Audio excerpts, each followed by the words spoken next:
네, 공략수 시간으로 돌아와 봤습니다. 종목 하나씩 받아보기 전에 간단한 AS부터 살펴보도록 하겠습니다. 우선 첫 번째 종목으로 서연 올라와 있는데요. 제가 기억합니다, 마스터님. 자동차 부품주 얘기해 주셨을 때 시총이 더 가볍기 때문에 서연 2화가 튈 때 더 크게 움직일 수 있는 종목이다, 이렇게 말씀 주셨고요. 현재 7,300원 구간 정도에서 등락하고 있는데요. 목표가 어떻게 잡아볼까요? 정말 디테일하게 기억하고 계시네요. 네. 제가 그때 정말 재미있게 들었거든요.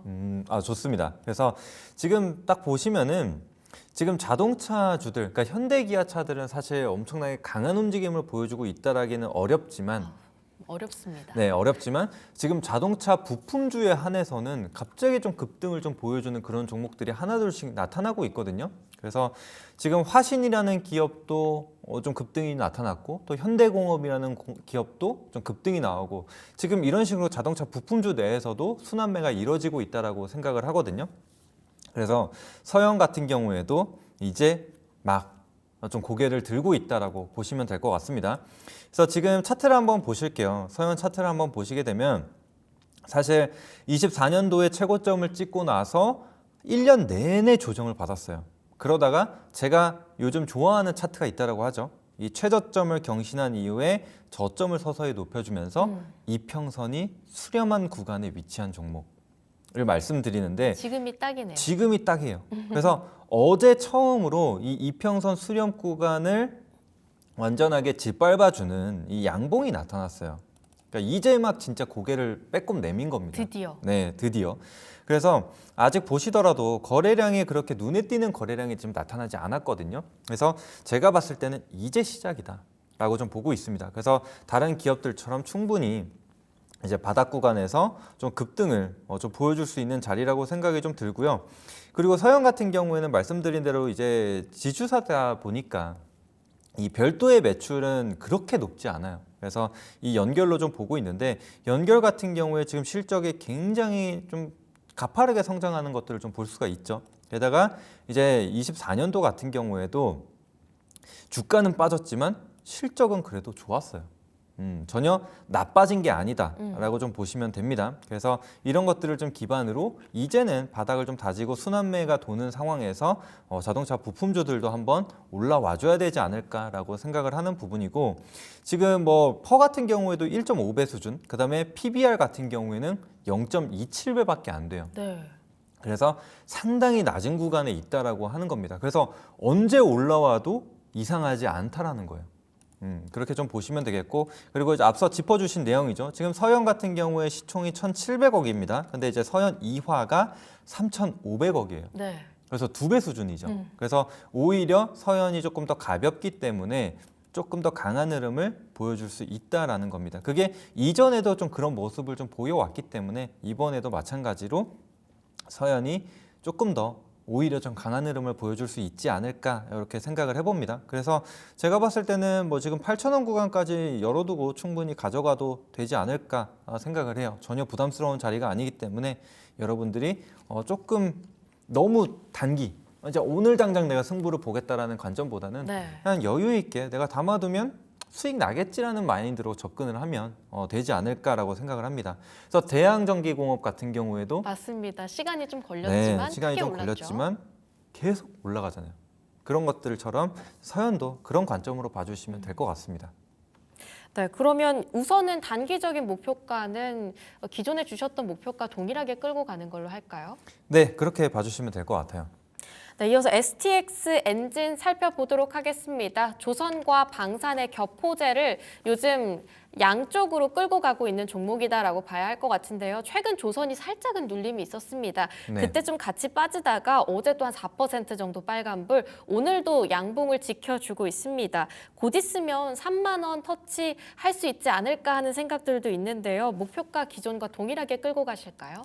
네, 이제 제가 그때 이제 말씀드렸었던 게 이제 3만 원 구간 오게 되면서 이제 목표가를 도달하게 되면서 일부 수익 챙겨두고, 지금 방산, 조선 너무 분위기가 좋기 때문에 좋습니다. 그냥 21선만 이탈하지 않는 선에서 계속 가져가자, 이렇게 말씀을 드렸습니다. 그래서 지금 STX 차트를 한번 보시게 되면은 지금 21선 상단에서 여전히 좋은 흐름 만들어가고 있습니다. 그래서 중간중간 조정이 안 나올 수는 없어요. 무조건 상승만 할 수는 없기 때문에 조정은 나타나지만 그래도 지금 다시 올라오면서 5일 이평선, 10일 이평선 상단까지도 올라왔거든요. 즉 단기 추세도 다시 살려줬습니다. 그렇다라고 한다면은 지금 제가 고점 볼 때 어디 봐야 된다고 했죠? 고점을 볼 때요? 아, 기억이 잘 안 나는 것 같아요. 종가상 고가를 봐야 종가상 된다고 고가. 했죠. 네. 그래서 이 꼬리는 좀 무시하고 지금 종가상으로 봤을 때 3만 원대 가격대가 지금 고가라고 좀 볼 수 있는데 지금 거의 29,000원에 있어요. 그럼 이 종목도 좀 봤을 때 이 정도면 3만 원 돌파하고 또 신고가를 만들어내야 되지 않을까라고 생각을 합니다. 그래서 지금 최근에 뭐 쉬어가던 삼성중공업, 그러니까 이 조선주 사이에서도 순환매가 계속 나와요. 오늘은 하나오션이 대장이었다가 오늘은 삼성중공업이 대장이었다가 HD 현대중공업이 대장이었다가 이렇게 계속 번갈아 가면서 가거든요. 맞습니다. 네, 이제 그런 흐름들이 나타나고 있는데 그러면 이제 STX 엔진 같은 경우에도 또 후발주자로서 올랐었던 종목이기 때문에 이제 뒤따라서 추가적인 상승을 충분히 보여줄 수 있지 않을까. 그리고 제가 이제 이런 말씀을 드렸어요. 제가 항상 끌고 가야 된다라는 얘기를 좀 많이 하는데 이렇게 완전히 이제 기세가 있는 섹터들이 있어요. 그런 종목들, 그러니까 주도 섹터인 종목들 같은 경우에는 함부로 팔지 말아라.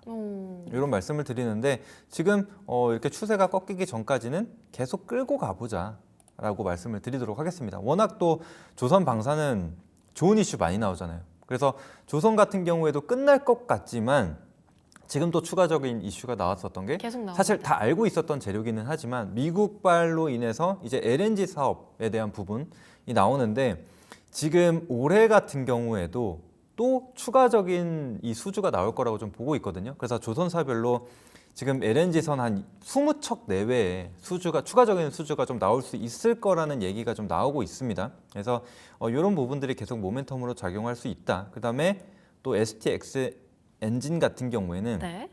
다른 관련주들 대비해서 좀 뒤늦게 올랐기 때문에 조금 더 상승 여력이 남아있지 않을까라고 생각을 합니다. 네, 삼성중공업 같은 경우도 오늘 수주 관련한 기사들이 계속 나오고 있는 것 같고요. 무엇보다 조금은 뒤늦게 출발한 종목들이 확실히 최근에는 더 크게 튀고 움직이는 것 같습니다. STX 엔진 조금 더 신고가 랠리 기대해 보면서 담아보고요. 삼성공조 이어서 살펴보겠습니다. 이 액침 냉각 관련주로서 사실상 최근 상한가 기록을 했었고요. 이제 18,000원까지 올라서 더 이상 오를 룸은 없을 것 같다라는 부담까지 작용하고 있는데 그럼에도 불구하고 오늘도 올라갑니다. 이 삼성공조 만약에 새로운 목표가를 잡아본다고 한다면 어디까지 열어둬야 될까요? 네, 사실 제가 이거를 이제 추천드린 당시에 네. 말씀드렸었던 게 사실 삼성공조 같은 경우엔 이제 실제적으로 이 데이터 센터용 냉각 시스템을 생산하는 기업은 아니다. 이렇게 말씀을 드렸거든요. 근데 이제 그럼에도 불구하고 추천드리는 이유는 시장이 그렇다라고 하면 우리는 순응을 해야 된다라고 말씀드리면서 지금 이렇게 공조 시스템 혹은 냉각과 관련돼서 대장주로 움직임을 좀 보여주고 있기 때문에 이제 가지고 왔었던 거거든요. 근데 이제 그때 목표가로 잡아드렸던 게 한 16,000원 선 정도 이전 고점 구간이었는데 사실 생각보다 제 예상을 뛰어넘는 상승이 나왔거든요. 그래서 지금 정도면은 충분한 수익권이 좀 나타났다라고 생각이 들고 그래서 지금은 수익을 좀 챙기자라는 관점으로 좀 보시는 게 맞을 것 같습니다. 그래서 단기적으로 지금 거의 100% 가까운 상승이 나타났기 때문에 그리고 또 신고가도 썼고 윗꼬리도 길고 지금 윗꼬리가 긴 상황에서 제가 보통 윗꼬리가 길면 다음 시초가에 이 윗꼬리 구간 내에서 시초가가 형성이 되면 바로 또 급등이 나올 가능성이 높다라고 좀 말씀을 드리는데 오늘 딱 자리를 한번 차트를 잠깐 보실게요. 차트를 한번 보시면은 오늘 시초가가 19,440원으로 전일 발생했었던 윗꼬리 내에 형성이 됐죠. 그러면은 단기 급등이 또 나올 수 있어요. 근데 오늘 또 12%의 상승을 보여줬는데 또다시 윗꼬리가 달리면서 지금 음봉으로 떨어지고 있다. 그래서 이렇게 연일 윗꼬리도 길고 오늘 또 음봉으로 떨어진다라고 한다면은 이제는 좀 차익이 나올 가능성이 높다라고 보시면 될 것 같습니다. 그래서 지금은 전량 수익을 하시고 다음 이제 단기 이평선이나 혹은 충분한 조정이 나왔을 때 재진입하는 관점으로 좀 보는 게 맞지 않나라고 생각이 들고 그리고 이 정도 올랐으면 이제 다음 액침 냉각이나 이런 그쵸. 관련 이슈가 좀 있을 때 KN솔이나 GST 이쪽으로 오히려 또 수급이 갈 수 있다라고도 생각을 하기 때문에 그 점도 참고해 주시면 되겠습니다.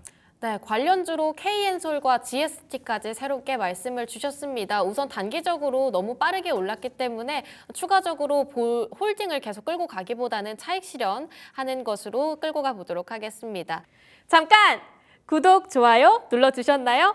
만약 아직까지 누르시지 않았다면 지금 당장 눌러주세요. 자, 이어서 새로운 공약주 하나씩 받아볼 텐데요. 대동 가져와 주셨습니다. 이 트럼프 대통령이 몇 주 내로 이제 종전할 거다. 뭐 이런 식으로 얘기를 하기도 했고요.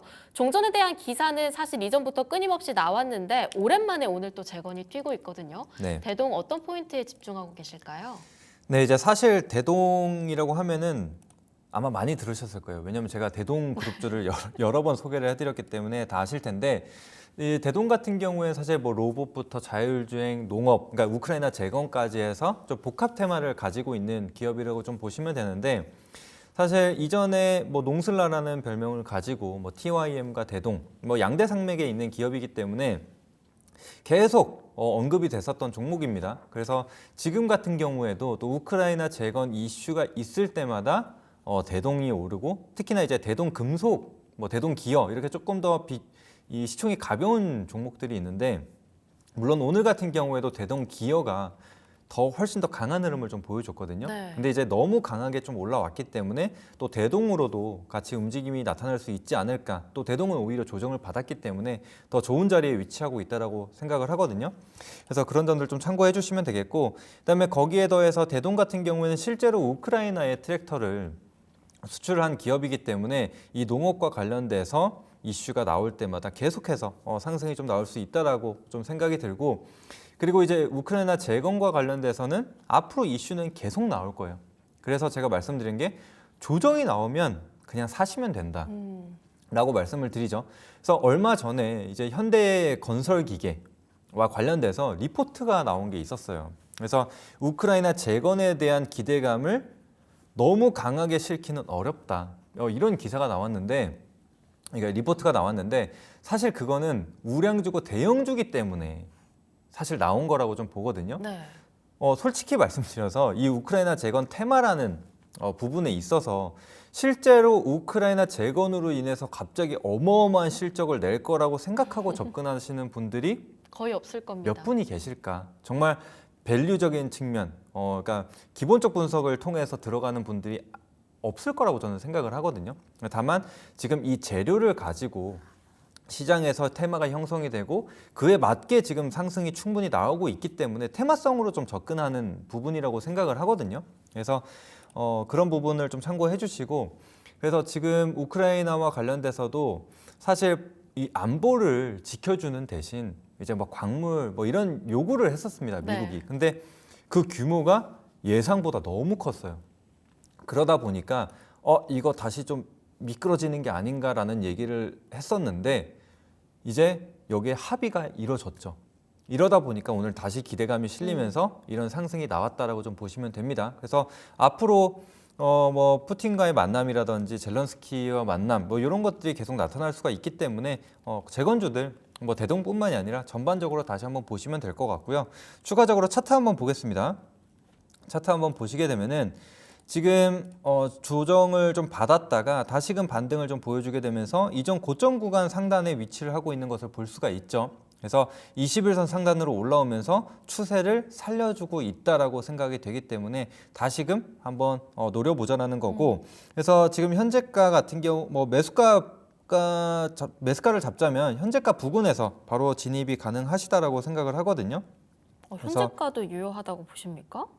네, 그래서 지금 좀 비슷하게 잡아주시면 될 것 같아요. 그래서 네. 일단은 매수가를 말씀드리면은 12,500원에서 13,000원 구간 보시고, 그다음에 1차 목표가 같은 경우에는 이번에 직전 고점 구간은 충분히 돌파할 수 있다라고 보거든요. 그래서 15,000원 구간까지 한번 열어두고 보겠고요. 그다음에 손절가 같은 경우에는 11,000원으로 이전 저점 구간으로 잡아보도록 하겠습니다.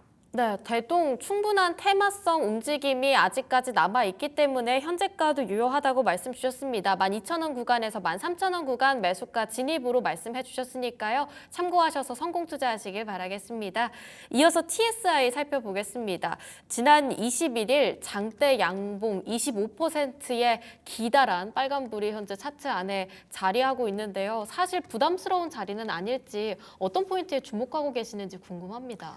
네, 그래서 제가 이제 2차 전지주들을 최근에 좀 말씀드리면서 이제 앞부분에도 말씀드렸죠.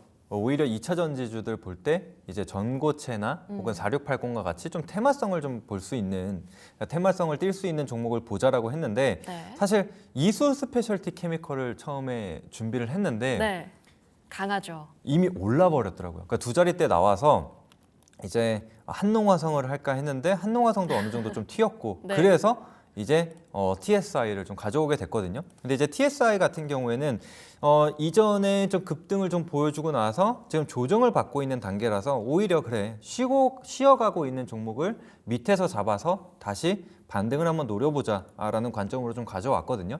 그래서 TSI 같은 경우에는 국내 이제 탑3라고 보시면 됩니다. 이제 믹싱과 관련돼서 장비를 좀 제조하고 있는 기업이라고 좀 보시면 되는데, 그래서 2차 전지 뭐 이전에도 이 믹싱 장비를 좀 공급을 해왔고 또 거기에 더해서 이 전고체 배터리와 같은 이런 고밀도 믹싱에도 공급을 하고 있는 상황이라고 보시면 되겠습니다. 그래서 탑3인 만큼 국내 이 배터리 셀 3사를 모두 다 고객사로 좀 두고 있는 기업이거든요.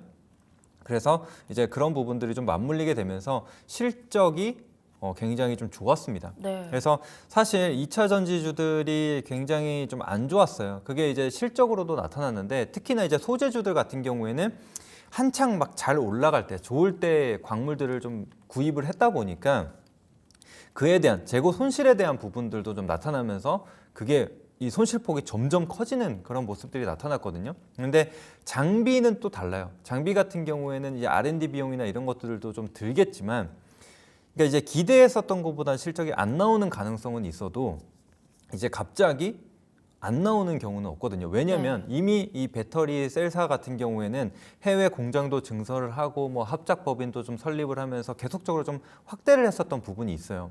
그러면은 지금 이 생산이 지연이 될지라도 생산을 위해서 이미 장비는 공급을 하고 그런 부분들이 있기 때문에 실적이 잘 나왔었던 장비주들이 있습니다. 그래서 TSI 같은 경우에도 그 중에 하나거든요. 그래서 실적을 잠깐 한번 보고 가도록 할게요. 네. 실적을 한번 보시게 되면은 사실 22년도 49억 이제 영업이익 기준으로 보자면 그다음에 23년도에 20억을 기록을 했어요. 그래서 좀 줄어든 것처럼 좀 보이겠지만 24년도에 보시면 다시 영업이익이 156억으로 나타나게 됐죠. 그래서 사실상 실적이 줄어들지 않았다라고 보시면 됩니다. 그래서 실제로 장비가 선 공급이 되어야만 그러니까 배터리를 만들 수 있는 부분이기 때문에 공급이 들어갔다라는 거 참고해 주시고, 그래서 지금 수주 잔고가 지난해 기준으로 한 5,500억 정도 쌓여 있는 부분이거든요. 그래서 그런 것들이 계속해서 이제 실적으로 전환이 된다라고 보시면 되겠고, 또 특히나 이제 LG 에너지 솔루션 같은 경우에도 애리조나 주에 또 증설을 한 부분이 있죠. 그래서 이제 미국 내에 이제 공장들이 증설이 되는데 이 기업 같은 경우에도 이제 미국 내에서 발생한 수주들이 1,000억 원이 좀 넘게 있는 걸로 알려졌습니다. 그래서 이제 관세 회피대한 부분 뭐 이런 부분들도 우리가 생각을 해볼 수가 있기 때문에 충분히 접근이 가능하다라고 보시면 되겠고, 지금 차트로 돌아와서 한번 보겠습니다. 지금 TSI 같은 경우에도 23년도에 굉장히 좋은 흐름 보였다가 2차 전지주들 밀리면서 같이 하락을 보였어요. 그래서 아까 보신 대로 24년도에 실적이 좋았음에도 불구하고 오히려 주가는 빠지면서 최저점을 경신을 했다라고 한다면은 지금은 실적 모멘텀으로 충분히 움직임을 보여줄 수 있다라고 생각을 해볼 수가 있겠죠. 그래서 최저점 경신 이후에 저점 서서히 높여주고 이평선 수렴한 구간 돌파를 해준 모습이 확인이 됐다라는 거죠. 그래서 지금 앞서 보신 대로 지난 금요일에 거의 상한가까지도 터치를 해줬어요. 거래량도 지금 670만 주 정도의 거래량이 좀 발생을 했습니다. 그래서 확실하게 돈은 들어왔어요. 바닥에서. 그렇죠. 그 다음에 이제 기준봉이 형성이 됐는데 지금 조정을 받으면서 보통은 이렇게 상한가봉이나 장대 양봉이 나타났을 때 우리가 기준점을 잡을 때 한 절반 정도를 잡거든요. 근데 지금 3거래일 연속 조정을 받게 되면서 절반 수준까지 내려와 있는 자리입니다. 네. 그래서 6,750원 구간만 이탈하지 않는다라고 한다면은 바로 반등도 나타날 수 있다라고 생각을 하거든요. 그러니까 N자 패턴이 형성이 될 수 있다라는 거고, 그다음에 제가 거래량을 보통 많이 말씀드리는데 지금 3거래일 연속 조정을 받았지만 거래량을 한번 보시면은 어때요? 줄어들고 있습니다. 그렇죠. 그다음에 상당히 적죠. 네. 이 금요일에 발생했었던 거래량 훨씬 대비해서. 적네요. 그렇다는 얘기는 들어왔던 물량이 안 지금 빠져나가고 670만 주 정도가 발생을 했다라고 했을 때 네. 지금 오늘 뭐 20만 주 정도밖에 발생을 안 했어요. 그러면 들어왔던 사람이 다 빠져나갔다라고 판단을 하겠습니까? 아니면 남아있다라고 판단을 남아 하겠습니까? 있다고요. 그렇죠. 남아있다라고 판단을 하겠죠. 그렇다면은 지금 이 주가를 끌어올리기 위해서 누군가는 돈을 썼을 거 아니에요. 그렇죠? 그러면 수익을 내기 위해서는 이 구간보다는 위로 올라가야 된다라고 생각을 하거든요. 그래서 충분히 반등 가능성을 열어두고 보자. 게다가 뭐 전고체 배터리와 관련돼서도 연계가 되어 있기 때문에 이번 인터 배터리 2025 앞두고 있어서 재료가 살아있다, 소멸된 것은 아니다라고 좀 보시면 되겠습니다. 자, 그래서 지금 가격 전략 한번 보시면은 현재가 부근 6,500원에서 7,000원 사이로 다음 이제 추가적인 조정을 생각해서 잡아봤고요. 네. 목표가 같은 경우에는 이전 고점을 돌파한다라고 저는 보고 있거든요. 그래서 대략적으로 8,500원 구간이죠. 이전 고점이 형성됐었던 가격대로 잡아봤고요. 손절가 같은 경우에는 5,500원으로 좀 넉넉하게 잡았습니다. 그래서 추세가 완전히 좀 깨질 수 있는 가격대로 잡았으니까 참고해서 봐주시면 되겠습니다. 네, 6,750원 구간에서 과연 N자 패턴 만들어갈 수 있을지 한번 체크를 해보도록 하고요. 이수 스페셜티 케미컬이나 한농화성의 후발주자가 될 수 있을지 기대감 가져보도록 하겠습니다. 자, 이어서 마지막 공략주 해성 에어 로보틱스 살펴보겠습니다. 오늘 로봇주가 일제히 쉬진 않지만 또 다 같이 움직이지도 않습니다. 오늘 해성 에어 로보틱스는 그 사이에서도 한 4% 정도의 플러스를 보여주고 있는데요. 이 로봇용 감속기 쪽 으로의 모멘텀이 있는 것 같아요. 네. 그래서 로봇주들 같은 경우에는 뭐 상승이 좀 많이 나왔기 때문에 지금 조정을 보여주기도 하고 막 네. 고점을 돌파하는 그런 모습들은 아닌데 오히려 그런 분위기이기 때문에 너무 많이 올라간 종목보다는 오히려 오르지 못한 종목을 좀 잡아야 되지 않을까라고 생각을 하거든요. 그래서 역시나 이제 선순환에 대한 부분을 보고 좀 접근을 하는 거고, 이제 해성 에어로보틱스 같은 경우에는 말씀하신 대로 이제 감속기와 관련된 기업이라고 보시면 되는데, 처음에 회사 설립을 한 이후로부터 1991년도에 설립을 개인 회사로 시작을 했거든요. 네.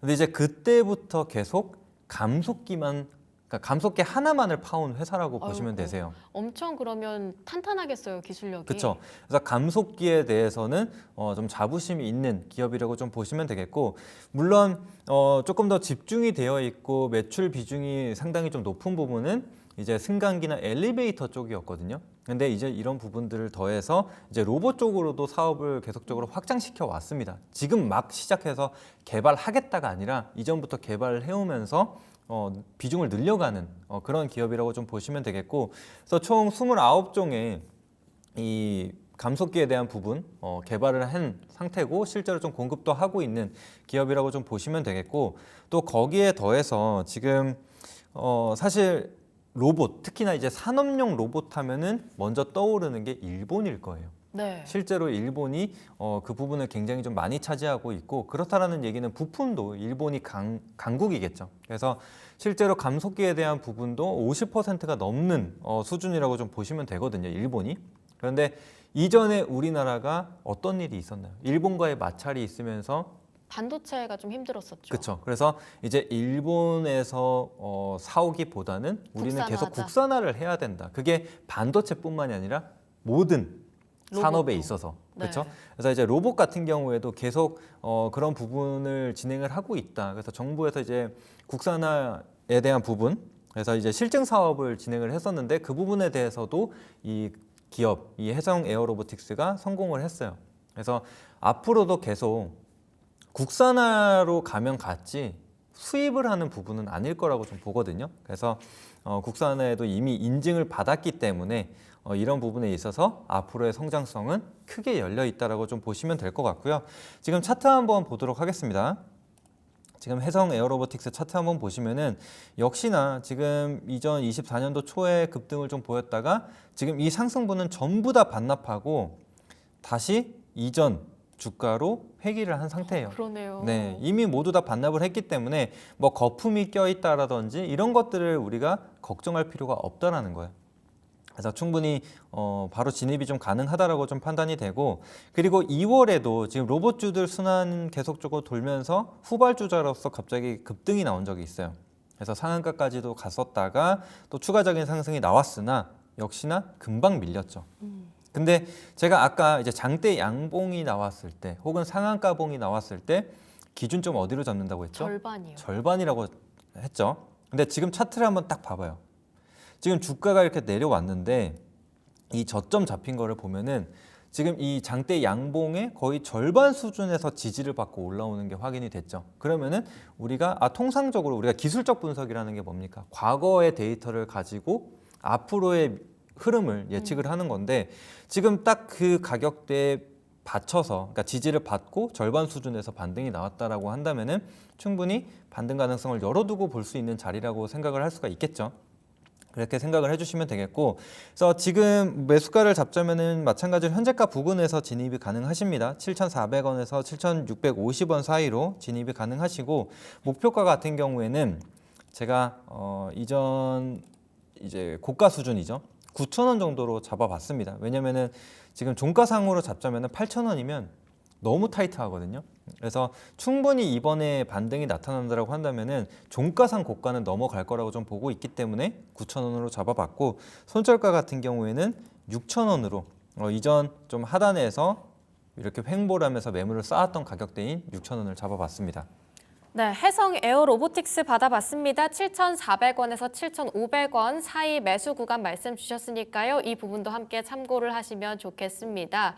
혹시요, 마스터님, 요즘 금융주 움직임 어떻게 보시는지 궁금합니다. 오늘 장 출발할 때는 그래도 금융 섹터 내에서 오랜만에 빨간불이 보여졌지만 현재는 또 다시 눌림이 보여지는 상황이거든요. 요즘 미국 증시가 워낙 흉흉하다 보니까 좀 안전자산에 대한 선호도도 올라가고 있는 것 같고요. 그러면 요즘은 조금 외면받았던 금융주 딴의 움직임들도 다시 들어올 수 있지 않을까라는 생각이 오늘 오전에 잠깐 들었었는데 혹시 네. 금융주 쪽의 매력도는 현재 어떻게 보고 계세요? 근데 제가 봤을 때는 이미 어느 정도 다 반영이 되지 않았나라고 생각을 하거든요. 왜냐면은 사실 은행주들 같은 경우에는 이전에 이제 밸류업이 시작되기 전에는 항상 그냥 저평가인 게 당연했었던 종목이거든요. 그런데 이제 밸류업 프로젝트가 진행이 되면서 금융주들이 굉장히 크게 상승이 나왔고, 그다음에 최근에 중간중간 이 금융주들이 좀 반등을 보여줬거든요. 네.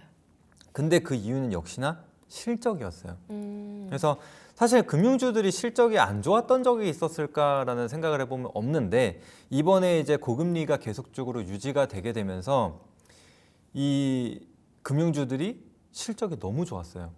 그래서 그런 것들도 이미 다 반영이 됐다. 근데 이제 금리 인하 시기에 어쨌거나 지금 도래를 했죠. 네. 그래서 지금 미국 증시 같은 경우에도 사실 이런 금융 쪽 기업들이 실적이 잘 나왔고 그다음에 주가도 그래서 상승이 나왔거든요. 그러면 보통 우리나라 같은 경우에 미국 증시에서 좋았었던 섹터나 산업들이 있으면 보통은 뒤따라가는데, 우리나라 지금 이 금융주들 흐름을 전반적으로 한번 보게 되면은 상승폭이 크다라고 좀 보기는 어렵다. 시장 대비 좀 강하다라고 좀 보기는 어렵다라고 생각을 하거든요. 그래서 지금 뭐 대장주인 뭐 KB금융주만 보더라도 지금 역배열로 전환하면서 지금 고점을 높이지를 못하고 있어요.